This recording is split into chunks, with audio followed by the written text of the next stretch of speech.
We don't want to build a Latin America in Africa. We want to build a United States in Africa. And that's what you're trying to do now. That's your aim at the moment. Absolutely, one of them. It's quite a difficult one. Doesn't matter. We always handle difficult problems. So that's one of them. There's no way you can say you are a leader of Africa, you are this, you are this. If you do not talk about African integration, you are useless. You are bogus. You are just a theater goer. Well, the problems of Africa are huge and historic and interconnected. And in the last 60 years, I have been engaged with our colleagues in, first of all, understanding them and then tackling them. Between 1960 and 1986, which was like 26 years, we were busy fighting to demolish the neo-colonial structures which the British had left here, especially the army which was a very bad structure. And then, but also the politics. So, in 86, we started demolishing the old army, but also the old politics. The old politics were based on sectarianism of religion, sectarianism of tribes, and gender chauvinism against women. So therefore, that's why Uganda now became stable. We were able to, because if you go sectarian, you will never get a working majority. Because there is no religion in Uganda, which is a majority religion. There is no tribe which has got even 17% of the population of Uganda. Therefore, by demolishing sectarianism, we are able to create unity among our people. More unity than before. That's how we are able to get, like, if you look at the elections in 96, we got almost 80%. And ever since, we always get 70%, 60% when we go down. Now, this is because our message changed from identity to interests. We talk about people's interests, people's needs. Is that the message now? That has been the message. It's the historic message. The historic message, because the colonial message and even the tribal message was identity. I am this tribe. I am this religion. Our message is, we don't care about your religion. We don't care about your tribes. We care about your interests, your needs. And your needs are the same. The needs of A and B are similar. Hunger, clothes, communication, education, health. This is what we talk about. We shifted from identity to needs. That's how we're able to unite the people here. So, we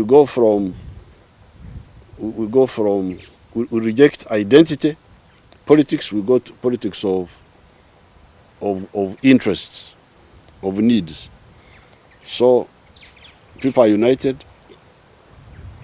We build a strong army, so we get peace. Now, because we get peace, we get a lot of foreign investment.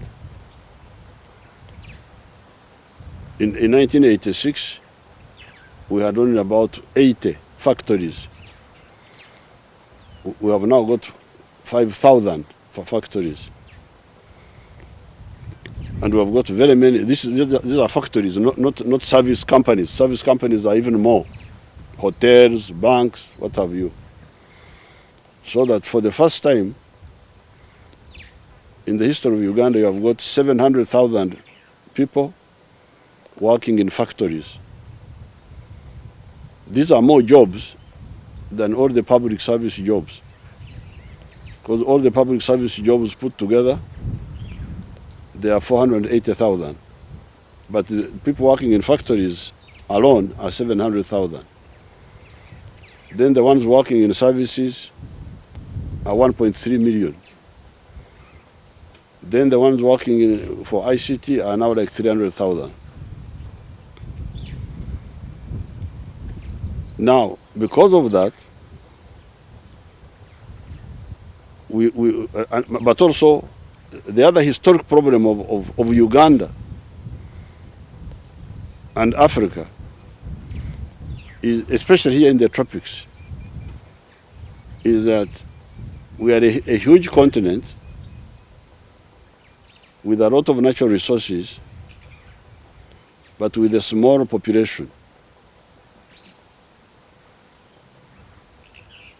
Africa is 12 times the size of India. You can fit India into Africa 12 times. But even today, the population of Africa is a bit smaller than the population of India. So you end up with a huge continent, but with a smaller population. That creates a lot of laxity. Many of the African populations are lax. They are not like you people who were forced by hostile climate to wake up. And in Asia, where there is a big population, competition between man and man for resources, it creates a discipline. But here, there's a lot of laxity here. So, although the economy has grown,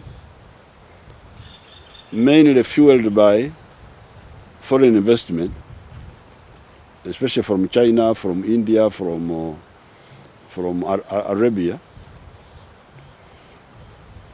until recently, the majority of the population have been only working for the stomach,